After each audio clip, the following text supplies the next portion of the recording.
بسم اللہ الرحمن الرحیم۔ سب ناظرین کو علم اسلام چینل میں خوش آمدید اور خلوص بھرا سلام۔ حضرت ابو ہریرہ رضی اللہ تعالیٰ عنہ نبی صلی اللہ علیہ وآلہ وسلم سے روایت کرتے ہیں، آپ صلی اللہ علیہ وآلہ وسلم نے فرمایا،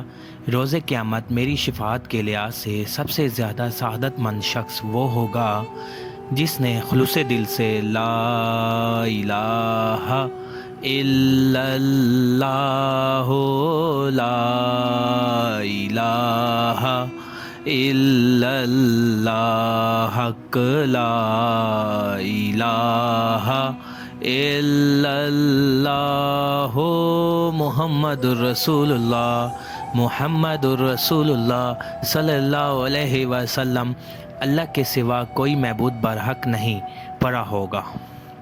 حضرت جابر رضی اللہ تعالیٰ عنہ نبی صلی اللہ علیہ وآلہ وسلم سے روایت کرتے ہیں، آپ صلی اللہ علیہ وآلہ وسلم نے فرمایا، جب آدمی سفر سے واپس آئے تو اس کا اپنے اہل خانہ کے پاس آنے کا بہترین وقت رات کا ابتدائی حصہ ہے۔ حضرت انس رضی اللہ تعالیٰ عنہ بیان کرتے ہیں، رسول اللہ صلی اللہ علیہ وآلہ وسلم نے فرمایا، جس شخص نے 2 بچیوں کی پرورش کی حتیٰ کہ وہ بالغ ہو گئیں تو وہ روز قیامت اس طرح آئے گا کہ میں اور وہ اس طرح ہوں گے، اور آپ صلی اللہ علیہ وآلہ وسلم نے اپنی انگلیاں ملائیں۔ حضرت ابو سعید رضی اللہ تعالیٰ عنہ نبی صلی اللہ علیہ وآلہ وسلم سے روایت کرتے ہیں،